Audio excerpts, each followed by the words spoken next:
నమస్తే న్యూస్ 24 తెలుగుకు స్వాగతం. నా పేరు శ్రీలత. వార్తలోని ముఖ్యాంశాలు ఇప్పుడు చూద్దాం.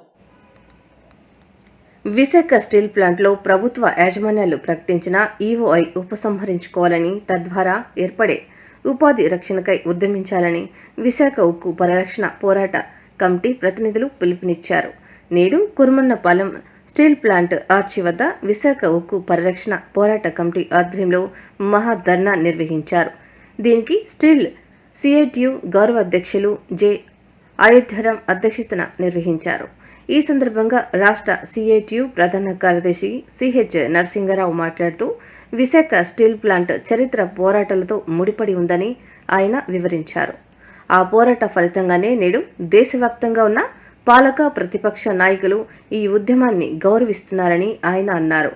పాలకులు ఈ గౌరవాన్ని తగ్గిస్తూ తమ ఇష్టానుసారం ప్రజల మనోభావాలను కాలరాస్తే ప్రజలు తగిన సమయంలో బుద్ధి చెప్తారని ఆయన హెచ్చరించారు. ఇప్పటికైనా ప్రభుత్వ యాజమాన్యాలు ప్రకటించిన ఈఓఐ రద్దు చేసే విధంగా తగిన చర్యలు చేపట్టాలని, లేకుంటే ఉపాధిని కోల్పోతున్న వారి ఆగ్రహాన్ని చవిచూడక తప్పదని ఆయన హెచ్చరించారు.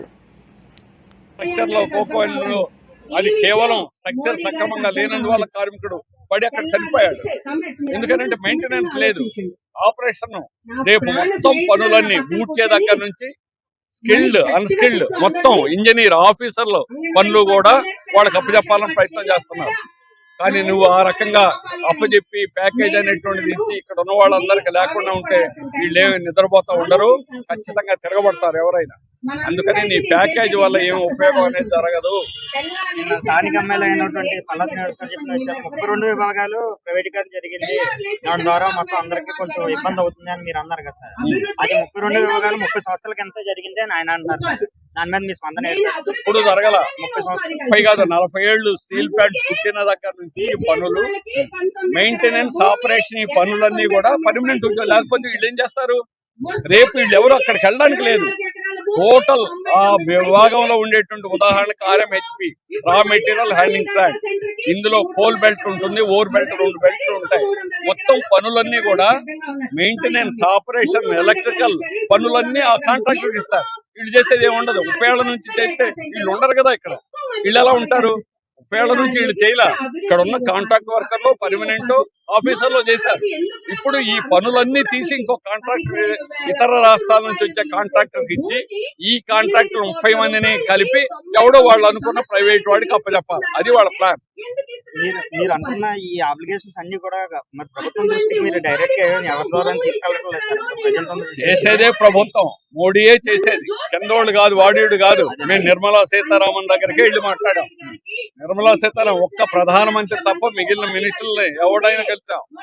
కానీ వాళ్ళు చెప్పేది ఏమంటే మేము ప్రైవేట్ వాళ్ళకి ఇస్తాం అంతే, మా విధానం అది అని చెబుతున్నారు. వాళ్ళది కాదు తప్పు, ఆ విధానం తప్పు, ప్రైవేటీకరణ చెయ్యకూడదు అని చెబుతున్నటువంటి కూటమి ప్రభుత్వంలో ఉన్న భాగస్వామి తెలుగుదేశం అలాగే జనసేన వారు బీజేపీని సమర్థిస్తున్నారు. అది వచ్చిన మార్పు. అంతకు ముందుకి ఇప్పటికీ మార్పు ఇదే. మీరు ఎందుకు వారిని సమర్థిస్తున్నారు?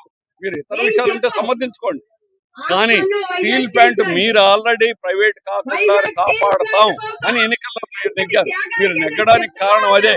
గాజువాకలో మీకు అత్యధిక ఓట్లు రావడానికి కారణం అదే, మీకు తెలుసు అది. కానీ ఈరోజు బీజేపీ మీద పోట్లాడడానికి మీకు ధైర్యం లేదు, మీకు దమ్ము లేదు. అందుకని అనుకుంటే దానికి తగిన మూల్యం చెల్లించుకోవాల్సి వస్తుంది.